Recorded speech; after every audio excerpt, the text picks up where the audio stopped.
كمان لمدة يومين. صلي على الحبيب قلبك يطيب. أنا اسمي سمر، بعمل ميزانيات يومية وأسبوعية وشهرية. ميزانيتي بتبتدي من أول 200 جنيه في الأسبوع لحد 3000 و4000 على حسب الميزانية اللي بتجيلي. اكتبي لي ميزانيتك أيا كانت هي كام، وأنا إن شاء الله وبفضل من الله مش هنساكي، بس اديني وقتي. صلي على الحبيب قلبك يطيب. تعالى أقول لك أنا جبت إيه ب 52 جنيه. جبت كيلو رز ب 25 جنيه، هاخد نصه بس ب 12 ونص. وجبت شوية البتنجان والفلفل، دول كانوا عاملين 12 جنيه. حطيتهم كده مع بعض ميكس، والراجل وزنهم لي قال لي 12 جنيه، وهقول لك هعمل بيهم ايه. شويه الطماطم دول كانوا عاملين 5 جنيه. والله مش فاكره دول كانوا كيلو الا جايباهم من جنب هنا، فجنب الاسعار عاليه، فما روحتش جبت من الاماكن اللي انا بجيب منها ولا استنيت حتى العروض. عشان كده الطماطم بقول لك المره دي بس غاليه عشان جبتها من المحل اللي جنب غالي. ده بالنسبة للطماطم والرز والفلفل والبتنجان. البامية دي أنا كنت مخزناها لما كان الكيلو ب50 جنيه. خدت شروة كده على بعضهم اللهم بارك، يعني حبة حلوين. عملت منهم كام كيس محترم نفطر منهم في رمضان، بما إني مزنوقة النهاردة في الوقت، فطلعت كيس البامية ده كان عامل نص كيلو، فيعني برضو 25 جنيه. مسكت البتنجان غسلته كويس أوي وقشرت راسه، وهبدأ أنغزه. البتنجان عشان ما يتهريش منك ما تفتحوش للآخر، يا دوب افتحي بطنه كده 3/4 فتحة، وسيب الجزء اللي فوق والجزء اللي تحت ماسك نفسه عشان ما يتهريش منك. وجبت بصلتين، ما فيش بيت ما فيهوش بصل. هجيب البصلتين دول هبشرهم، وهعمل الطبيخ ده بالشوربه الكدابه ومحدش هياخد باله. واللهم بارك. صلي على الحبيب قلبك يطيب. لو لسه ما كتبتيش ميزانيتك اكتبيها، وانا ان شاء الله زي ما قلت لك مش هنساكي.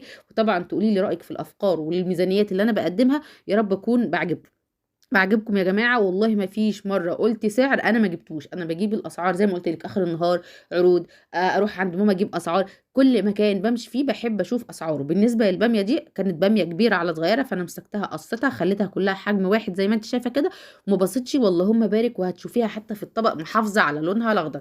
مسكت بصلتين بشرتهم كويس قوي، وحطيت معلقه من الملح، معلقه من السبع بهارات، نص معلقه فلفل اسود، وكمان معلقه من الورق اللورا المطحون. بجيبه من كارفور، ما لقيتش ورق لورا مطحون غير في كارفور، هو المكان الوحيد اللي هتلاقي فيه ورق لورا او ورق الغار المطحون. وبيفرق جدا مطحون عن صحيح، في اللي كان في الطعم او في الجوده او حتى في الفايده بتاخديها للاخر. الشوربه الكدابه انا مسكت نص البصلايه اللي انا تبلتها بالتوابل اللي قلت لك عليها دي. الميه غلت، نزلت بيها بنص البصل اللي انا تبلته نفس التوابل دي. هنزل بيها برده في حله ومعلقه سمنه، اديها تشويح عليهم فص ثوم، يا دوبك تتشوح، اقوم نازله بالباميه. الباميه هتحافظي على لونها بالتركه دي لما تشوحيها قبل الصلصه. اديتها تشويحه كويس قوي، نزله بكل ميتها. هنا بدات تنزل الماده اللزجه بتاعتها، والريحه بقى اللهم بارك مش قادره اقول لك. كمان من ناحيه تانية ولعت على طاسه الزيت، قليت الفلفل الاول عشان اطعم الزيت بطعم الفلفل السبايسي. والشوربه هنا بدات تغلي خلاص. انا طبعا تبلتها زي ما انت عارفه، هحط فيها طماطميه ومكعب مرق والبصل المتبل. واللهم بارك، احلى شوربه ممكن تدوقيها في حياتك، عالميه. جربيها مش هتندمي. هنا خلاص الباميه اتشوحت وميتها كلها نشفت، نزلت عليها بطماطم ضربتها في الخلاط، حطيت فيها ملح وفلفل والسبع بهارات وشطه وكاري، عشان كاري لا كركم، اسفه كركم، عشان احافظ على لون الطماطم وتبقى لونها يشهي كده. قليت الطماطم، قليت مش عارفه متلخبطه ليه.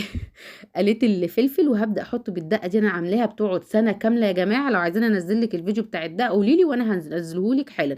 الاكل جهز ده في ساعه الا ربع. اللهم بارك. صلي على الحبيب قلبك يطيب. العيش ده عيش التومين، عملت معاها شويه رز ابيض. بص الباميه دي مطلعه من الفريزر قدامك. طبق البتنجان ده كله اول عن اخر ب 12 جنيه ونص. ومحدش يقول لي فين الزيت، عشان ما فيش بيت ما فيهوش زيت، اذا كان تومين او حتى زيت سايب. ده كان غدانا النهارده، يا رب يكون يعجبكم. يا جماعه يا جماعه خلوا كلامكم كويس. انا فعلا مقاديفي مكسره ومتضايقه من الاسعار. ففعلا لما بقول لكم اسعار بكون جبتها، فما حد